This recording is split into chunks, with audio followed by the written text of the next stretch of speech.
dan batin secara mental kita siap kalau ujiannya menyenangkan.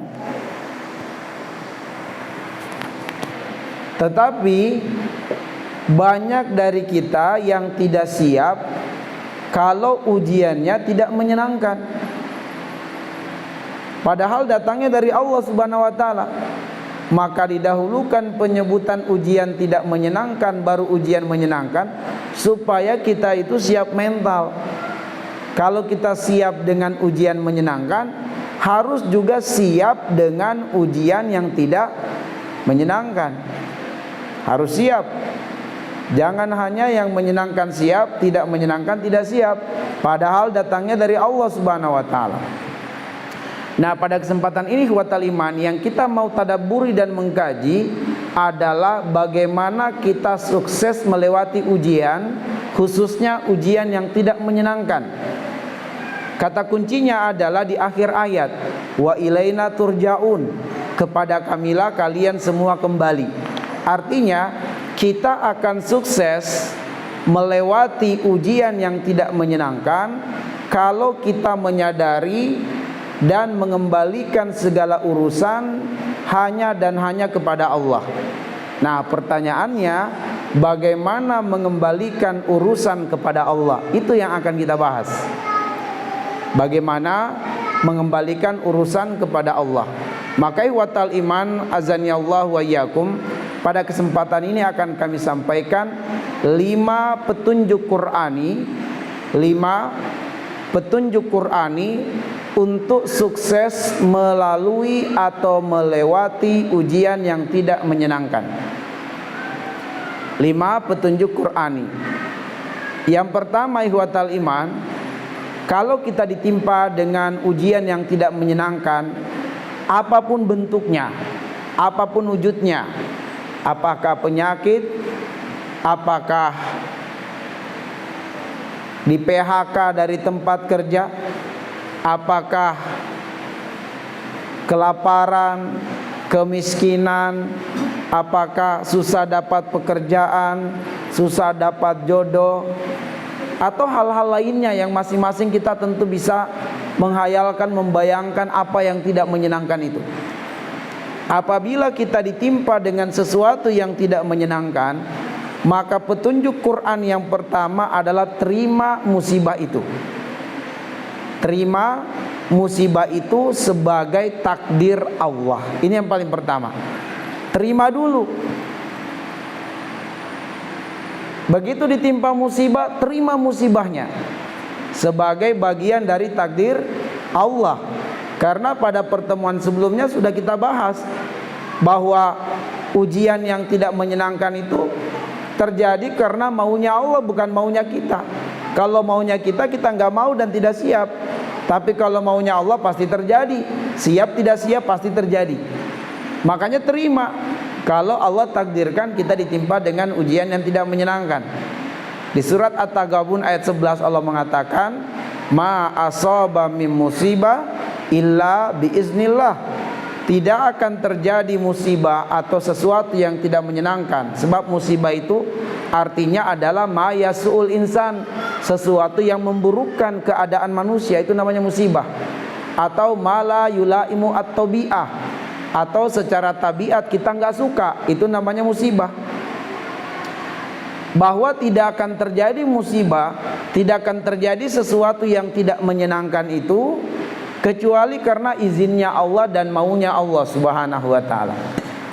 Maka jika Allah mau menimpa diri kita, maka terimalah musibah itu sebagai takdir Allah Subhanahu wa taala. Kenapa kita harus terima? Kita harus terima karena ini maunya Allah. Dan karena maunya Allah, maka tidak mungkin Allah dengan musibah itu menzolimi diri kita. Tidak. Allah nggak bakal zolim dengan musibah yang Allah takdirkan menimpa diri kita. Nggak bakal zolim Allah. Apalagi Allah tegaskan di dalam surat Ghafir ayat 31, wa mallahu yuridu zulman lil ibad. Allah tidak akan pernah zolim kepada hambanya. Nggak akan pernah zolim kepada hambanya. Nggak bakal Allah zolim. Kenapa Allah tidak berbuat zalim? Ya karena Allah itu terbebas dari sifat ar-razilah. Allah terbebas dari segala sifat rendahan. Salah satu sifat rendahan itu adalah kezaliman. Allah terbebas dari kezaliman. Makanya Allah tegaskan perbuatan Allah itu innallaha kana aliman hakiman. Perbuatan Allah itu berdasarkan ilmu dan berdasarkan hikmah. Itu perbuatan Allah. Ikhwatal iman ahibazani Allah wa iyyakum, bahwa Allah pun juga sudah menakar jenis musibah yang akan Allah takdirkan menimpa diri kita. Sudah ditakar Allah, dan takaran Allah takaran yang sempurna. Inna kulla syai'in khalaqnahu biqadar. Segala sesuatunya telah Allah takar dengan takaran yang sempurna. Itu surat Al-Qamar. Ya, surat Al-Qamar surat ke-54 ayat 49. Allah sudah takar dengan takaran yang sempurna berdasarkan ilmunya. Berapa lama kita akan ditimpa dengan musibah ini? Berapa kerugiannya? Berapa lama kita menahan sakitnya? Allah sudah takar, dan kita mampu melaluinya, melewatinya. Karena la yukallifullahu nafsan illa usaha. Allah tidak akan mungkin membebani kita dengan sesuatu yang kita tidak punya kemampuan menghadapinya, melaluinya. Allah sudah takar, kita pasti bisa melewatinya. Kita pasti bisa melaluinya. Nah, jadi ikhwatal iman ahbazani Allah wa iyyakum, ini yang pertama, yaitu terimalah musibah itu sebagai takdir Allah. Pertanyaannya, bagaimana cara menerimanya? Cara menerimanya adalah dengan mengucapkan kalimat istirja. Inna lillahi wa inna ilaihi rajiun. Itu petunjuk Allah di dalam surat Al-Baqarah ayat 155 dan ayat 156. Wala nabluwannakum bisyai'in minal khaufi wal ju' wa naqsi minal amwal wal anfusi was samarat wa basyiri as-sabirin alladzina idza asabatuhum musibah qalu inna lillahi wa inna ilaihi rajiun. Itulah cara kita menerimanya, yaitu segera ucapkan kalimat istirja, kembalikan semua urusan ini kepada Allah. Inna lillahi wa inna ilaihi rajiun. Begitu kita mengucapkan kalimat istirja, maka hati kita akan lapang, hati kita akan terang, dan Allah akan sabarkan kita menghadapi musibah tersebut. Dan karena kita menjadi sabar menghadapi musibah itu, maka Allah menjanjikan wabasyiri as-sabirin. Kita sedang ditimpa musibah, tapi Allah mengatakan wabasyiri as-sabirin, bahwa tidak lama lagi kita akan mendapatkan hikmah dari musibah tersebut. Jadi setiap musibah pasti ada hikmahnya kalau kita menerima musibah tersebut. Tapi kalau kita tidak terima, hikmahnya hilang, kita pun menanggung resiko menderita, rugi kita. Tapi begitu kita terima ketentuan Allah, mungkin sakit iya, mungkin kita menderita iya, kita sabarkan bahwa kita bisa melaluinya, maka tidak lama lagi akan terbuka hikmah. Yu'til hikmata man yasha wa man yu'tal hikmah faqad utiya khairan katsira. Allah berikan hikmah kepada siapa yang Allah kehendaki, dan siapa yang mendapatkan hikmah, dia telah mendapatkan kekayaan berlimpah. Surat Al-Baqarah 269. Baik, ini adalah tips yang pertama atau petunjuk Quran yang pertama. Terima musibah tersebut. Yang kedua ikhwatal iman adalah akui. Jadi kalau kita sudah terima, yang kedua akui. Akuilah bahwa musibah yang menimpa diri kita ini adalah ada dalangnya, sebabnya dari diri sendiri. Akuilah bahwa ada dalangnya, sebabnya dari diri kita sendiri, yaitu ketika kita tidak memperhatikan haknya tubuh. Akuilah. Kenapa kita harus akui? Allah yang bilang di dalam surat An-Nisa ayat 79.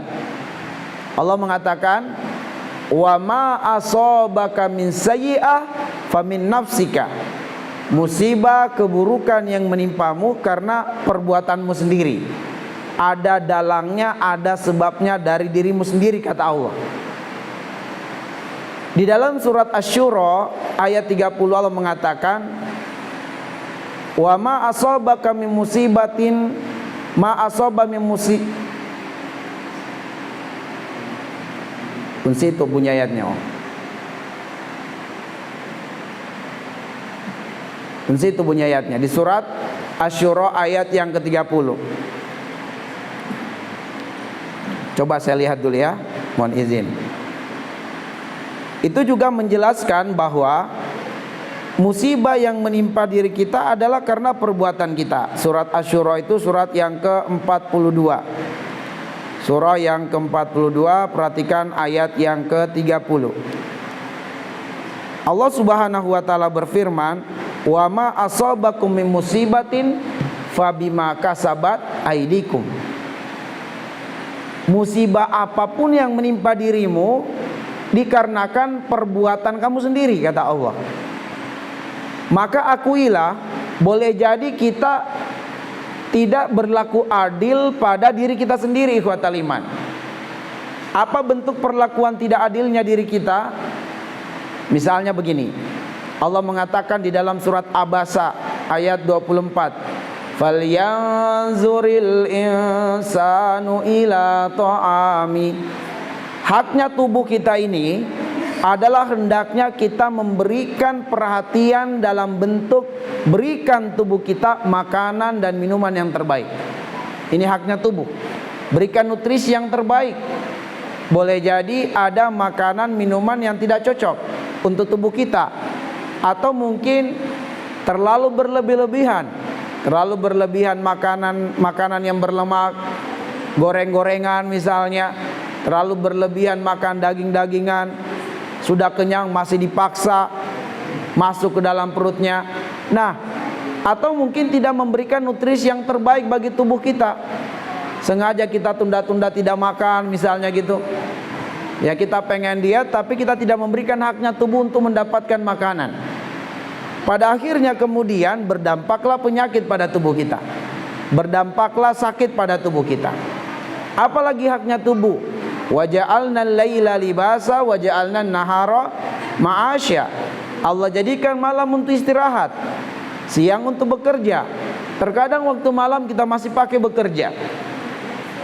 Sampai kemudian hak tubuh kita untuk istirahat tidak mendapatkan secara baik hak tersebut. Akhirnya apa? Berdampak pada gangguan-gangguan di tubuh kita. Mungkin sekali dua kali belum terlalu terasa, tapi karena berulang kali, bahkan sudah menjadi gaya hidup, akhirnya kemudian mendapatkanlah kita sesuatu yang tidak menyenangkan pada tubuh. Dan boleh jadi karena kita tidak memberikan hak terbesarnya tubuh. Apa hak terbesarnya tubuh? Wa ma khalaqtul jinna wal insa illa liya'budun. Itu hak terbesarnya tubuh, untuk beribadah kepada Allah. Tapi ternyata kita tidak gunakan untuk beribadah, tubuh ini malah bermaksiat. Maka itu bisa menjadi penyebab datangnya bala bencana. Kata para ulama bahwa perbuatan dosa dan maksiat itu diantara dampaknya adalah hirmanur rizki, menjadi penghalang atau menjadi jauhnya rezeki. Itu kata Ibnul Qayyim al-Jauziyah di dalam kitabnya Al-Jawabul Kafi, atau di dalam kitabnya Ad-Da'u wad-Dawa. Beliau menyebutkan bahwa salah satu dampak buruk dari dosa itu adalah hirmanur rizki, menjauhkan rezeki, menghalangi rezeki. Rezeki kita tadinya dekat, tapi karena dosa dan maksiat yang kita perbuat, rezeki menjadi jauh. Rezeki menjadi jauh, terhalang rezeki. Maka akuilah, boleh jadi ada hak-hak yang tidak kita berikan kepada tubuh. Mungkin haknya untuk istirahat tidak kita berikan. Mungkin haknya untuk berolahraga tidak kita berikan. Mungkin haknya untuk mendapatkan makanan, minuman terbaik tidak kita berikan. Dan mungkin hak terbesarnya untuk ibadah kita tidak berikan, malah kita gunakan untuk bermaksiat. Bukankah Allah ingatkan, lain syakartum la azidannakum wa lain kafartum inna azabi lasyadid. Kalau kamu syukuri nikmat-nikmat tubuh ini, Allah akan tambah nikmat itu. Di antara tambahan nikmat tubuh itu sehat. dan kuat. Tapi ketika kemudian kita gunakan tubuh ini bukan untuk sesuatu ketaatan kepada Allah, bahkan bermaksiat, disitulah Allah mencabut nikmat tadi. Mata kita suka menonton film-film porno, ditakutkan, dikhawatirkan Allah mencabut nikmat mata kita. Mata kita jelalatan suka melihat sesuatu yang bukan haknya mata dilihat, ditakutkan Allah mencabut nikmat mata ini. Pendengaran kita suka mendengar sesuatu yang Allah tidak ridho, ditakutkan Allah mencabut nikmat pendengaran. Ditakutkan Allah mencabut nikmat berjalan, nikmat menggerakkan kedua tangan. Allah timpakan kita stroke, menjadi tak berdaya kita, tak dapat, tak kuasa kita menggerakkan kedua tangan dan kaki. Boleh jadi kita tidak memberikan hak tubuh untuk beribadah kepada Allah Subhanahu wa taala. Maka ihwatal iman, kalau kita ditimpa musibah, kata para ulama, akuilah, jujurlah kepada Allah. Kalau kita belum mau jujur dengan orang lain, akuilah pada dirimu dan jujurlah kepada Allah, ini dosa saya, ya, dosa saya, ya. Tapi kalau kemudian orang lain, kita husnuzon, Allah sedang menguji keimanannya. Saudara kita ditimpa musibah, katakan, Masya Allah, Allah sedang menguji imannya, Allah sedang menguatkan sabarnya. Tapi kalau diri kita, jangan kepedean, Allah sedang menguji iman saya, ya. Akuilah karena dosa, kata para ulama. Tapi kalau untuk orang lain, kedepankan husnuzon, jangan suuzon. Wajar ditimpa itu Ustadz, kayaknya itu sudah menggelapkan dana umat itu Ustadz itu. Ini suuzon, ya. Tapi kalau orang lain, oke, kita husnuzon. Tapi begitu diri kita, jangan kepedean. Allah sedang menguji iman saya. Siapa kita ihwatal iman? Kalau Nabi, oke, Nabi ujiannya adalah untuk diuji keimanannya, dinaikkan level imannya. Kalau kita, kata para ulama, curigailah. Kalau kita ditimpa dengan musibah, curigailah dosa kita. Curigailah dosa kita penyebabnya, ya. Saya waktu ditimpa musibah ihwatal iman, yang saya ingat-ingat dan saya pikir-pikir dosa yang saya perbuat, sehingga saya berusaha memohon ampun kepada Allah. Ya Allah, kalaupun saya lupa dosa saya, ampuni ya Rabb. Saya mohon rasa sakit saya ini penggugur dosa saya. Sakitnya dioperasi, sakitnya menahan setelah dioperasi, saya minta ya Allah jadikan itu penggugur dosa saya. Mungkin saya sudah lupa, tapi Engkau tidak akan pernah lupa, ya. Minta kepada Allah, jadikan penggugur dosa saya. Ya Allah, kalau saya banyak melalaikan ketaatan, jadikan sakit ini, tasbih saya, zikir saya, doa saya, solat saya dengan menahan sakit ini menjadi pemberat timbangan amal, supaya menutupi kelalaianku selama ini. Boleh jadi ihwatal iman, boleh jadi. Maka karena itulah kemudian kedepankan pada diri kita kalau ditimpa musibah adalah mencurigai dosa. Curigailah, akuilah di hadapan Allah, dan jujurlah pada diri dosa saya. Baik. Nah, ihwatal iman ahibazani Allah wa iyyakum, kalau itu kita lakukan, maka kita telah mengamalkan dan meniru apa yang dilakukan oleh Yunus alaihissalam. Ketika dia ditelan dengan perut ikan, dia sadar ini adalah hukuman bagi hamba yang telah lari dari ketentuan Tuhannya. Dia berkata begitu, ya, hadil musibah bisababi anna min ibadillah yafirru min takdirillah. Dia sadar bahwa itu sebenarnya adalah untuk dirinya. Dia katakan bahwa musibah ini karena seorang hamba telah lari dari ketentuan Allah. Allah suruh dia bersabar, bertahan di sebuah negeri, yaitu negeri Antakya, untuk berdakwah, tapi dia tidak sabar. Dia tinggalkan kaumnya tanpa ada perintah dari Allah. Dia lari. Maka kemudian Allah timpakan musibah pada Yunus alaihissalam. Maka Yunus mengakui itu. Akhirnya dia melafazkan sebuah zikir yang diabadikan di surat Al-Anbiya ayat 87. La ilaha illa anta subhanaka inni kuntu minaz zalimin. La ilaha illa anta, ya Allah, tidak ada yang bisa mengeluarkan saya dari perut ikan ini kecuali Engkau. Subhanaka, maha suci Engkau.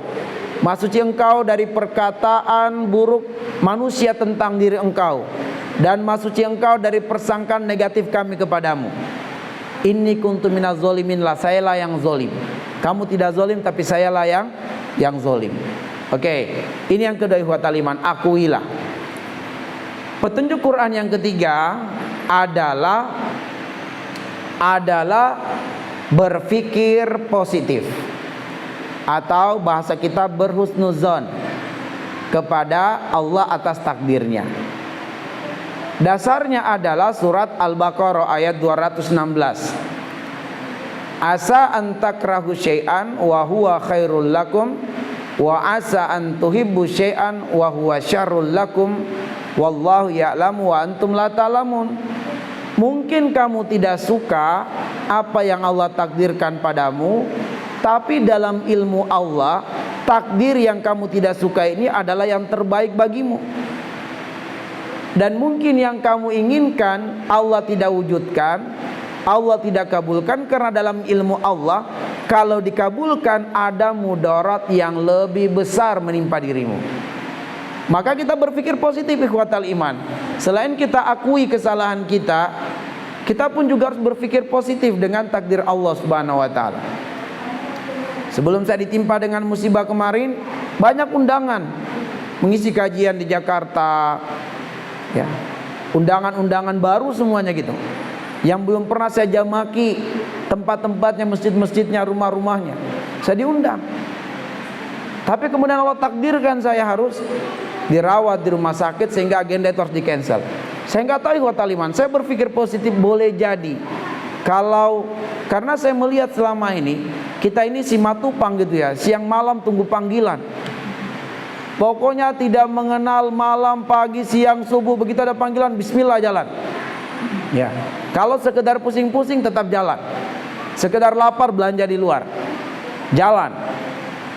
Kalau sekedar lelah sedikit nanti tidur di mobil. Gitu aja pikirnya. Simatupang. Siang malam tunggu panggilan.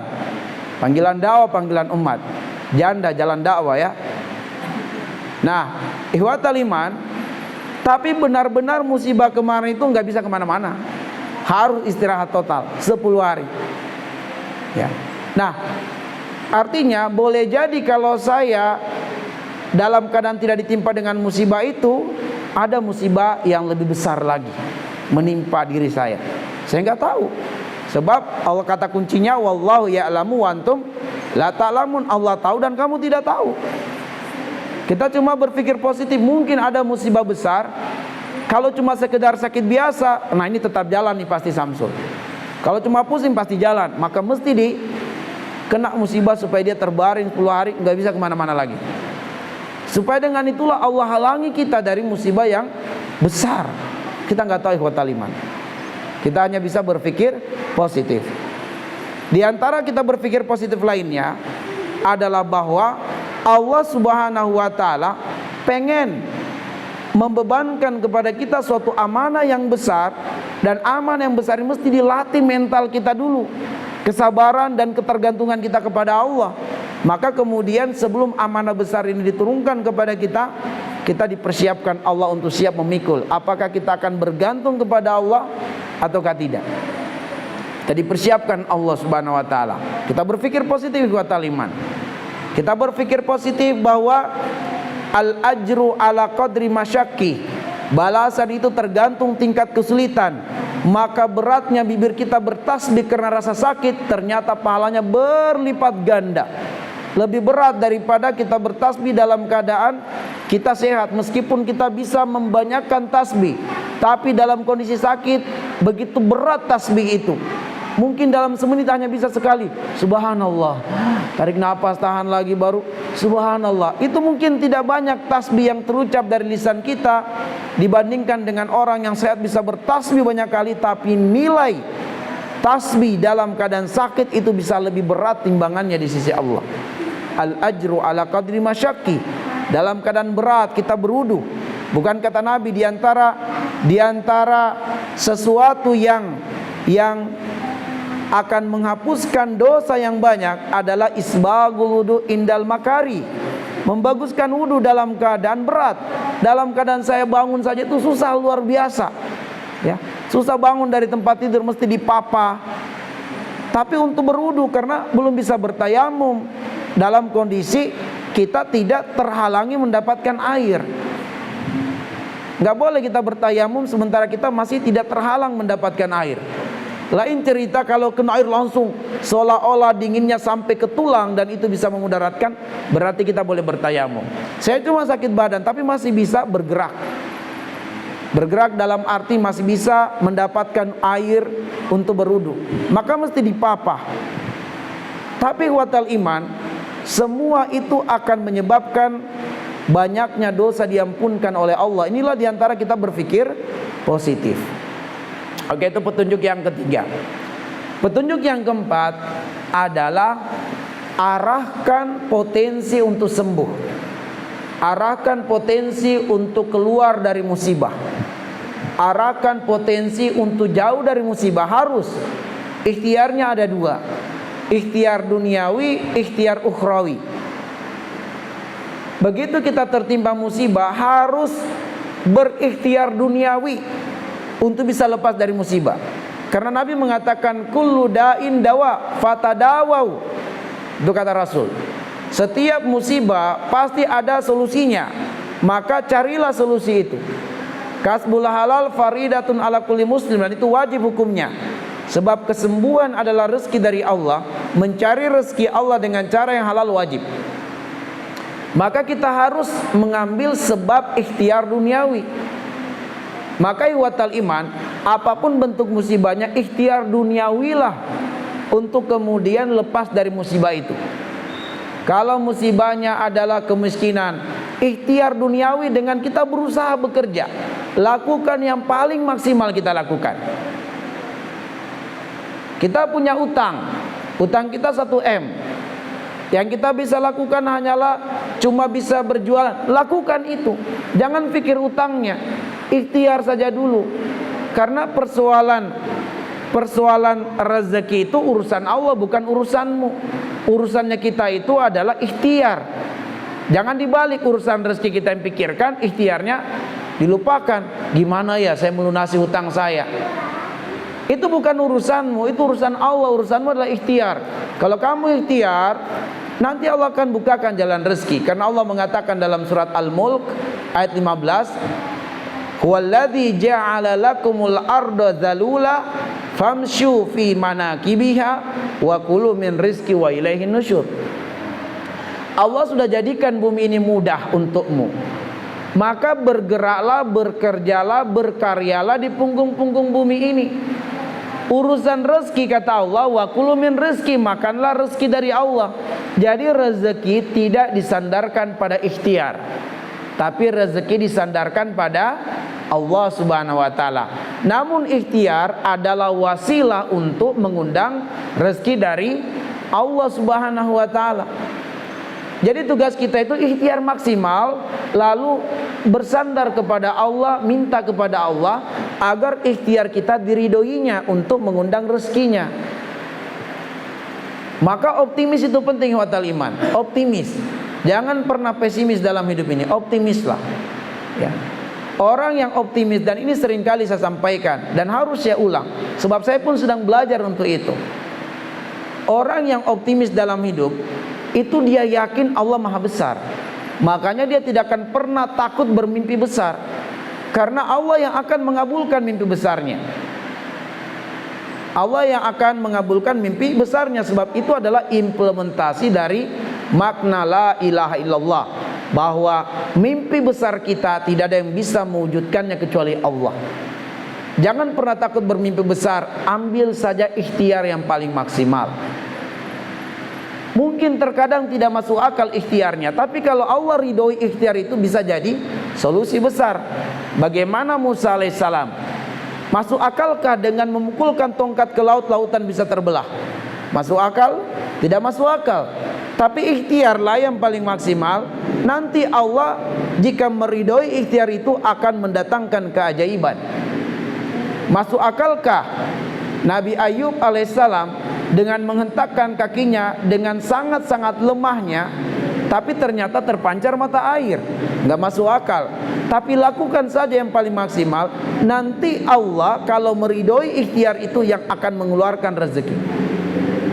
Masuk akalkah Hajar berlari dari Bukit Safa ke Bukit Marwah mencari air, ternyata keluar air dari bawah mata, dari bawah telapak kaki Ismail? Nggak masuk akal. Tapi lakukan saja, nanti Allah yang akan mendatangkan rezeki. Maryam hanya dengan menggoyangkan batang kurma, Allah jatuhkan batang kurma, Allah jatuhkan buah kurma yang masak dan menyehatkan. Padahal batang kurmanya dalam tafsir, pohon kurma itu sudah mati, nggak berbuah. Dan ketika Maryam menggoyangkan batang kurma, bukan batang kurmanya yang bergoyang, punggungnya yang bergoyang saking lemahnya. Batang kurma tidak goyang, tapi itu yang paling maksimal dia lakukan. Allah bilang, wa huzzi ilaiki bijis'in nakhla tusakit alaiki rutoban janiya. Goyangkan batang kurma itu dengan punggungmu, nanti Allah yang akan jatuhkan buah kurma yang masak untukmu. Begitu dia goyangkan, bukan batang kurma yang goyang, cuma punggungnya. Tapi karena Allah meridhoi ikhtiarnya, Allah hidupkan pohon kurma itu dan Allah jatuhkan buah kurma yang masak untuknya. Jadi watal iman, jangan pertuhankan ikhtiar duniawi kita, tapi kita harus mengambil sebab ikhtiar duniawi. Untuk apa? Mengundang rezeki Allah. Maka maksimalkan potensi ikhtiar duniawi. Maksimalkan ikhtiar dengan medis, maksimalkan ikhtiar dengan bekam, maksimalkan ikhtiar dengan ruqyah, maksimalkan ikhtiar dengan herbal. Itu semua adalah bagian daripada ikhtiar duniawi. Maksimalkan ikhtiar dengan bekerja yang paling bisa kita lakukan. Kita masukkan lamaran pekerjaan, ditolak tidak ditolak itu bukan urusan kita, itu urusan takdir Allah. Masukkan saja, ikhtiar saja gitu, ikhtiar saja. Nah, nanti ditopang dengan ikhtiar ukhrawi, yaitu dengan apa? Memperbanyak takarrub kepada Allah, diantaranya memperbanyak istighfar. Kenapa memperbanyak istighfar? Allah janjikan di dalam surat Hud ayat 52, wa ya qaumi istaghfiru rabbakum summa tubu ilaihi yursilis samaa alaikum midrara wa yazidukum quwwatan ila quwwatikum. Apabila seseorang itu beristighfar kepada Allah dan bertobat kepada Allah Subhanahu wa taala, yursilis samaa alaikum midrara, Allah akan turunkan hujan yang lebat. Bukan hujan rintik-rintik, bukan gerimis, tapi hujan yang lebat. Kenapa? Karena kata Ibnul Qayyim, bumi yang tandus, yang kering dan gersang itu hanya akan hidup dengan hujan yang deras, bukan hujan yang rintik-rintik. Dan bumi tandus, bumi gersang itu ibarat jiwa yang galau, jiwa yang stres karena masalah yang dihadapi dan dijalaninya. Maka jika dia istighfar, Allah akan cabut masalahnya sampai ke akar-akarnya, yaitu Allah akan mengganti kesedihannya menjadi ketenangan, kedamaian dan kebahagiaan. Itu janji Allah. Setelah jiwanya tenang, itu adalah langkah untuk mengundang rezeki. Maka Allah mengatakan, wa yazidukum quwwatan ila quwwatikum. Jadi rezeki itu sifatnya kebahagiaan, akan mendekat, akan datang kepada orang yang hatinya bahagia. Kalau hati galau, stres, nggak bakal dekat itu rezeki. Sebab al-arwahu junudun mujannada, ruh akan dikumpulkan dengan yang sekufu. Rezeki sifatnya kebahagiaan, akan mendekat, menempel pada orang yang hatinya bahagia, jiwanya optimis, rezeki akan datang. Tapi kalau pesimis, kecewa, galau, nah itu jauh rezeki, jauh. Ya. Nah, makanya Allah katakan wa yazidukum quwwatan ila quwwatikum. Allah akan lipat gandakan kekuatan untukmu setelah jiwamu tenang. Apa yang dimaksud dengan wa yazidukum quwwatan ila quwwatikum? Allah tambahkan untukmu kekuatan berlimpah-limpah, ditafsirkan di surat Nuh ayat 12. Apa itu?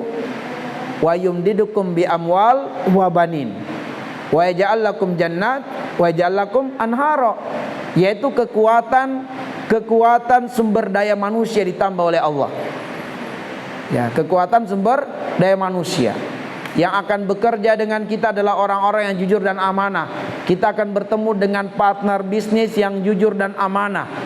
Atau kita kemudian mendapatkan keturunan yang nantinya berjiwa bisnis, lalu kemudian mereka itu adalah hak anak-anak generasi yang akan menjadi pelipur pandangan kita, mata kita, membuat kita bahagia. Jadi Allah akan tambah kekuatan sumber daya manusia, baik dari keturunan kita atau kita ketemu dengan relasi bisnis yang baik, yang soleh, yang amanah. Tiba-tiba ternyata sudah ada yang pantau kita selama ini. Kita sudah diincar untuk ditawarkan sebuah dana investasi yang besar. Kenapa? Dilihat kita amanah, baik dan seterusnya. Siapa yang menggerakkan pandangan dia melihat kita? Allah Subhanahu wa taala. Ya. Setelah kemudian kita berkekurangan, tiba-tiba dia datang. Saya mau tawarkan kepada Anda sebuah modal. Kamu bisa apa dengan modal ini? Jadi wa ta'ala iman ahibazani Allah wa iyyakum, yakinilah bahwa Allah itu maha mengawasi kita. Allah maha tahu diri kita. Allah tahu masalah kita. Allah tahu jalan keluar untuk masalah kita. Jadi jangan kemudian kita putus asa dengan Allah, sebab Allah tahu solusi untuk masalah kita. Bergantunglah kepada Allah. Jangan andalkan ikhtiar, tapi kita juga maksimalkan dengan ukhrawi, istighfar. Dan Allah mengatakan, wa yaj'alakum jannat wa yaj'alakum anhara. Ya. Allah jadikan aset-aset produktif kita itu maju dan berkembang. Kita buka usaha laundry, berkembang. Buka usaha finance, berkembang. Berkembang. Karena itu bagaikan kebun-kebun yang menghasilkan buah-buah yang produktif. Lalu kemudian mata airnya adalah bagaikan modal yang terus berputar. Balik modal, putar lagi. Balik modal, putar lagi. Itu bagaikan mata air yang tidak kering. Jadi Masya Allah. Jadi ihwatal iman, ini adalah petunjuk yang keempat, yaitu arahkan potensi untuk keluar dari musibah, baik potensinya duniawi atau ukhrawi. Lalu yang terakhir adalah harapkan ridho Allah. Bahwa musibah ini mendidik kita untuk sadar bahwa ikrar kita di hadapan Allah itu adalah inna sholati wa nusuki wa mahyaya wa mamati lillahi rabbil alamin la syarikalah wa bidzalika umirtu an awal muslimin. Musibah itu mendidik kita sebenarnya bahwa kesehatan itu bukan milikmu, milik Allah. Kalau Allah ambil kesehatan itu, kamu gak bisa menolaknya. Kalau Allah kasih, kamu syukuri, kamu rawat, kamu jaga kesehatan itu. Tapi kalau Allah ambil, kamu terima, sebab Allah pengen ajari kamu kesehatan bukan milikmu, milik Allah. Rezeki, harta bukan milikmu, milik Allah. Maka jika Allah titipkan, gunakan harta itu. Bahkan umur bukan milikmu, tapi umur adalah milik Allah. Maka apabila Allah timpakan kita musibah, lalu musibah itu Allah tidak angkat sampai kita mati karena musibah itu, Allah jadikan kita syahid dengan musibah tadi. Kalau kita ikuti tahapan-tahapan tadi sampai pada yang terakhir, kita harapkan ridho Allah, hidupku matiku untuk Allah, kita ditakdirkan mati karena musibah tadi, maka musibah ini menjadi jalan syahidnya bagi kita. Maka ihwatal iman, harapkanlah ridho Allah, karena Allah menjanjikan wa man yatawakkal 'alallahi fahuwa hasbu. Allah jadikan hatinya tidak membutuhkan yang lain. Allah jadikan hatinya hanya butuh Allah dan merasa cukup dengan Allah. Inilah hikmah terbesarnya, bahwa hikmah terbesar musibah itu adalah supaya kita sadar kita butuh Allah dan bergantung kepada Allah, supaya kita memahami makna Allahus Somad. Itulah hikmah terbesar dari musibah. Sebagai penutup Allah katakan, ya ayuhan nas antumul fuqara'u ilallah wallahu wal ghaniyul hamid. Wahai manusia, kamu yang butuh Allah dan Allah tidak butuh siapapun. Itulah hikmah terbesar musibah. Harapkanlah ridho Allah, karena musibah ini mendidik kita untuk sadar kita butuh Allah Subhanahu wa taala.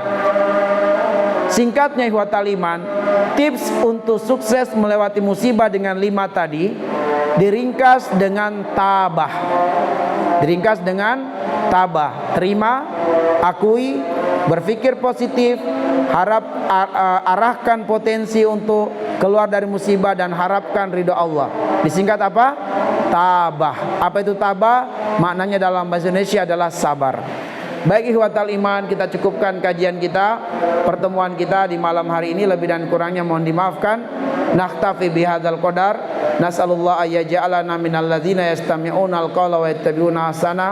Subhanakallahumma bihamdik asyhadu an la ilaha illa anta astaghfiruka wa atubu ilaik. Assalamualaikum warahmatullahi wabarakatuh.